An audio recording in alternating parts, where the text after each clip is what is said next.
Sila ang 10 miyembro ng NPA na pawang kabilang sa SRC-3 BRPC na voluntaring sumuko sa mga tauhan ng 49th Infantry Battalion at Philippine National Police nitong July 10 sa Barangay Tastas, Ligao City, Albay.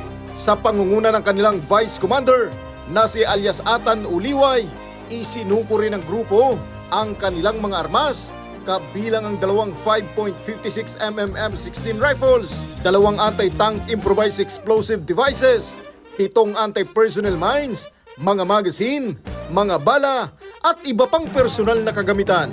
Ayon sa mga sumuko, naging bunga ng kanilang desisyon ang sunod-sunod na pagsuko ng kanilang mga dating kasamahan sa iba't ibang bahagi ng Bicol. Gayon din ang pinaigting na kampanya ng 9th Infantry Division. Yung muna, siyempre yung dahil katagalan na rin sa wala mangyayaring masyadong magandang sa buhay.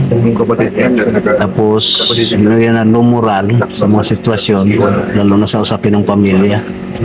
Dahil yung pamilya ko mismo yung naghihikayat sa akin para bumaba. Kaya binigyan ko sila ng naglakas loob ako para magsuko sa tropa ng Pilipinas.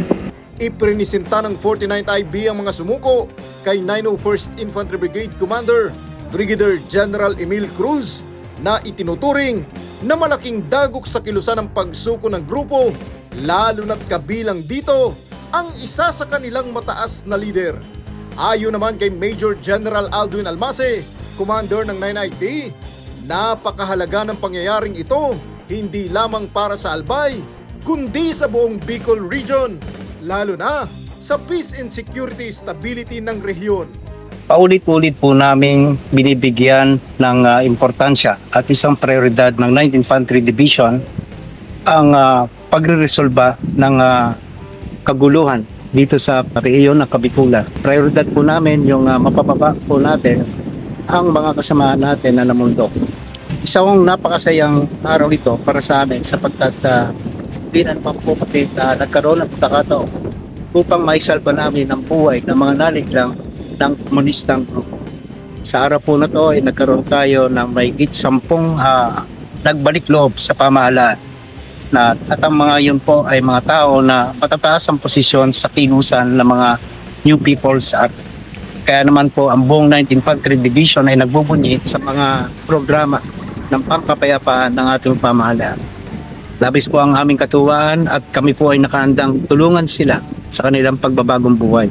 Muling nanawagan ng pamunuan ng 9ID sa mga natitira pang miyembro ng NPA na sundan ang yapak ng kanilang mga kasamahan, hindi lamang sa kanilang ikabubuti, kundi ng kanilang mga pamilya at pamayanan. Kapayapaan para sa lahat. Jiro Banania, Spear News.